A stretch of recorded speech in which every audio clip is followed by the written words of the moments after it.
Hello guys and welcome back to College सोच।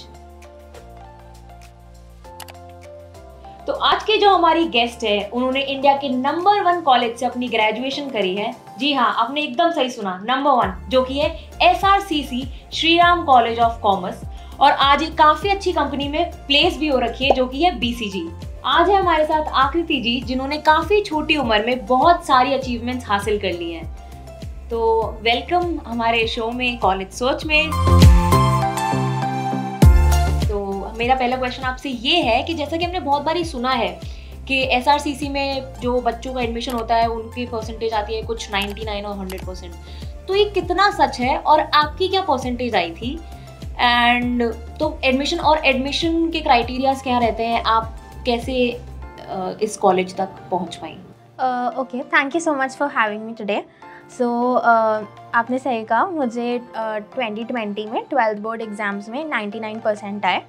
And I am from a family of chartered accountants. तो उसी के बाद मैंने अपने 11th-12th में कॉमर्स विथ मैथमेटिक्स ऑप्ट किया था and I got 99% at the end. Talking about SRCC का क्या एडमिशन प्रोसीजर होता है, so not only SRCC but overall DU का admission process is quite similar. And हम लोगों का 2021 तक admission procedure was based on CBSE or the board examinations which can be ICSE as well as state board examinations, उनके marks. But after the pandemic, जो ये पूरा situation को consider करते हुए, the admission procedure has been changed and अभी एक common admission test होता है which is known as CUET and उसके बेसिस पे एडमिशन होता है। सो अभी बोर्ड के marks are not that important, but what is important is जो CUET एग्जामिनेशन होता है एंड उसमें आप जैसा स्कोर करते हो। तो जैसा कि आकृति जी आपने अभी CUET का मेंशन किया, तो जैसा कि हम सभी जानते हैं कि इसी साल आया है और काफ़ी अच्छे अच्छे कॉलेजेस इसके बेसिस पे एडमिशन लेते हैं स्टूडेंट्स का। तो क्या क्या सब्जेक्ट्स होते हैं इसमें और बच्चों को कहाँ पे ज़्यादा फोकस करना चाहिए, अपने बोर्ड एग्जाम में या इस एंट्रेंस टेस्ट पे? सो जैसा आपने मेंशन किया कि नया नया एग्ज़ाम है तो मार्केट में ज़्यादा बुक्स भी अवेलेबल नहीं है एंड इवन कोचिंग सेंटर्स या फिर जो भी टीचर्स पढ़ा रहे हैं उन्हें अभी नहीं पता है एग्जैक्टली कि क्या टेस्ट करना चाह रहे हैं। But as far as I know about CUET is कि दे वांट टू टेस्ट जो आपके कॉमन टॉपिक्स हैं 11th-12th में एंड वही सब्जेक्ट्स कवर होते हैं, English, business studies, accountancy, entrepreneurship etcetera. So my advice would be to just thoroughly study आपका 11th और 12th का सिलेबस, बिकॉज वही चीज़ें आके आपके CUET में टेस्ट होती है। एक स्पेशल चीज़ जो आप कंसिडरेशन में ले सकते हैं कि since CUET is an MCQ based paper and आपके board examinations are full theory based paper, so थोड़ा ज़्यादा आप MCQ की प्रैक्टिस कर सकते हैं उन सिमिलर टॉपिक्स पे जो आपके 11th बोर्ड्स में भी कवर होते हैं, 12th बोर्ड्स में भी कवर होते हैं। सो मेजरली वही डिफरेंस आएगा कि आप MCQ बेस्ड पेपर्स में कितना अच्छा कर पाते हैं compare to theory based papers. Mainly बच्चों को अपना रिवीजन करते रहना चाहिए अपने एग्जाम्स का, एंट्रेंस एग्जाम्स। एंड वो जो टॉपिक्स 11th-12th में प्रिपेयर कर रहे हैं उसमें पास्ट ईयर्स वगैरह बोर्ड्स के तो सॉल्व करें, बट एक एडिशनल स्टेप इंक्लूड कर सकते हैं to practice MCQ type questions on the same topics, so that would help according to me. Okay. अच्छा, जैसे कि जब मैंने आपसे एक पहला क्वेश्चन पूछा था तो आपने मेंशन किया था कि आपकी फैमिली मतलब पूरी CA बैकग्राउंड से है, तो ऐसा क्या हुआ कि आपने अपने आप को बिल्कुल ही चेंज करके इकोनॉमिक्स बैकग्राउंड में डाल दिया और BCom ना चुनते हुए आपने इकोनॉमिक्स ऑनर्स चुनी? So there's a proper story behind it. As I said, I am from a family of chartered accountants. So my mom, dad, grandfather, everybody is a CA, and इसीलिए I opted for commerce with mathematics, and the plan was कि CA करना है and इसीलिए मैंने CA foundation के लिए enrol भी किया था। एंड मेरा ऐसा कोई प्लान नहीं था to come to Delhi University और एज सच ऐसा कुछ भी प्लान नहीं था। I was planning to give CA, but then जब DU का एडमिशन प्रोसीजर स्टार्ट हुआ, I learned about that there is a course named as economics honors, and then I borrowed some books from my senior who was also doing economics honors, and then I went through the curriculum. I talked to कुछ लोग जो already eco honours कर चुके थे Delhi University से, and एक proper comparison किया between eco honours and BCom honours.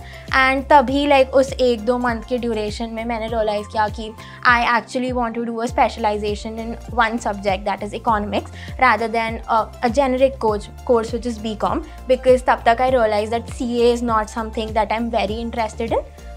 तो अगर CA नहीं करना था तो I also dropped the plan of doing BCom honors and then I opted for economics honors. So in short आपने खुद से एनालाइज किया कि आप किस में ज़्यादा अच्छी हैं और बेहतर हैं, और आपने अपने लोगों से पूछा कि मेरे को क्या करना है। हाँ जी, वेरी हाँ गुड, जी। Good decision that you made. तो गाइस जैसा कि हमने देख ही लिया कि आकृति जी ने काफ़ी सही डिसीजन लिया इकोनॉमिक्स ऑनर्स चुनने का, क्योंकि वो काफ़ी अच्छी कंसल्टिंग कंपनी में प्लेस्ड है आज, जो कि है BCG। तो क्या फर्स्ट ईयर से ही सोच रही थी कि मेरे को BCG में जाना है, किसी कंसल्टिंग कंपनी में जाना है? क्या प्रिपरेशन रही आपकी ये प्लेसमेंट को पाने के लिए अपने कॉलेज के अंदर? राइट, सो मैंने स्टार्टिंग से नहीं सोचा था कि कॉलेज में I would and up taking a placement, because कोई फर्स्ट ईयर कॉलेज में जो आ रहा है दे वोंट थिंक कि सिर्फ ग्रेजुएशन के बाद they will start working, and that was my perception as well. The one thing that worked out for me was कि मैंने हर जो भी अपॉर्चुनिटी आ रही थी I just gave it a shot and then realise if it is for me और not. मेरा स्टार्टिंग से कभी कोई कॉन्क्रीट प्लान नहीं था कि यही करना या ये नहीं करना, which actually helped me कि 1.5 year में बाद I could make that decision कि actually what I have to do. Then I decided to go for internships. So I did 3 internships. Firstly with KPMG in their consulting space. Paytm के साथ I worked as a public policy intern, and with ITC I was mostly in their marketing and HR departments as a cross department intern. So ये 3 internships करने के बाद I कहीं ना कहीं realized कि I liked working in the corporate space and ये सब चीज़ें, and my decision was more clear. Now consulting पे मैंने कैसे pinpoint किया? So basically there are 3 types of companies that come on campus at SRCC. So firstly consulting side पे, second are finance companies, and third are थोड़ा miscellaneous type के marketing या फिर global management trainee, इस type के roles. So I eliminated finance, like I played by the rule of elimination, and somewhat then I decided that consulting would work for me. So finance, because I didn't have interest in core finance. Other miscellaneous type of roles I had in mind that if consulting doesn't work out, I'll go ahead with that. Consulting roles में मेरा यही था कि I liked problem solving वाला method and how you can take such big issues and find solutions for that. So that really enticed me, and उसके कारण I decided कि consulting में ही जाना है, and then फिर वो पूरा process start हुआ placements. पहले आपको कॉलेज ने इंडस्ट्री रेडी किया, आपके सॉफ्ट स्किल्स पे काम किया, फिर आपको इंटर्नशिप्स दिलवाई ताकि आपको एक एक्सपीरियंस मिले, और आप फिर फाइनली BCG में प्लेस हुए। Right, very nice, very good. तो अब इतनी सारी बातें अगर हो ही गई हैं तो लास्ट एक क्वेश्चन मेरा आपसे ये है कि SRCC क्यों नंबर 1 कॉलेज है इंडिया का? So first cheese I think exposure. तो SRCC में आपको हर तरह का एक्सपोजर मिलेगा, जैसे मैंने बताया कि प्लेसमेंट से लेकर हायर स्टडीज़ या सोसाइटीज़ या जो भी बोलो, लाइक इवन मॉडलिंग करना है आपको, कोई NGO में काम करना है, यू कैन डू एनीथिंग, तो एक एक्सपोजर। दूसरा आई थिंक डाइवर्सिटी, और यहाँ पे जो पीयर ग्रुप फॉर्म होता है आपका, diversity in the sense not only for SRCC but Delhi university के लिए भी। सो इंडिया के हर पार्ट से लोग आ रहे हैं एंड हर टाइप के लोग आ रहे हैं। सो आप जब ऐसे ग्रुप में होते हो, सो आपको अलग अलग पर्सपेक्टिव मिलता है चीज़ों की तरफ, जो आपका पर्सपेक्टिव अल्टीमेटली डिफाइन करता है। सो आई थिंक जो डाइवर्सिटी आपकी होती है। And third, peer group. So मेरा जितना भी अभी तक का जो भी जर्नी रहा है वो कंप्लीट नहीं होता अगर मेरे जितने भी फ्रेंड्स हैं या फिर कॉलेज में जितने भी ग्रुप्स हैं वो नहीं होते, एंड उनने एक मेजर रोल प्ले किया to ultimately define who I am today. So I think ये 3 चीज़ें makes SRCC unique. Thank you Akriti ji, काफ़ी कुछ हमारे दर्शकों को आपने बताया और उनको भी सीखने मिला हो, आई होप, आकृति जी से। तो चलिए मिलते हैं हमारे नेक्स्ट वीडियो के साथ, तब तक के लिए टेक केयर।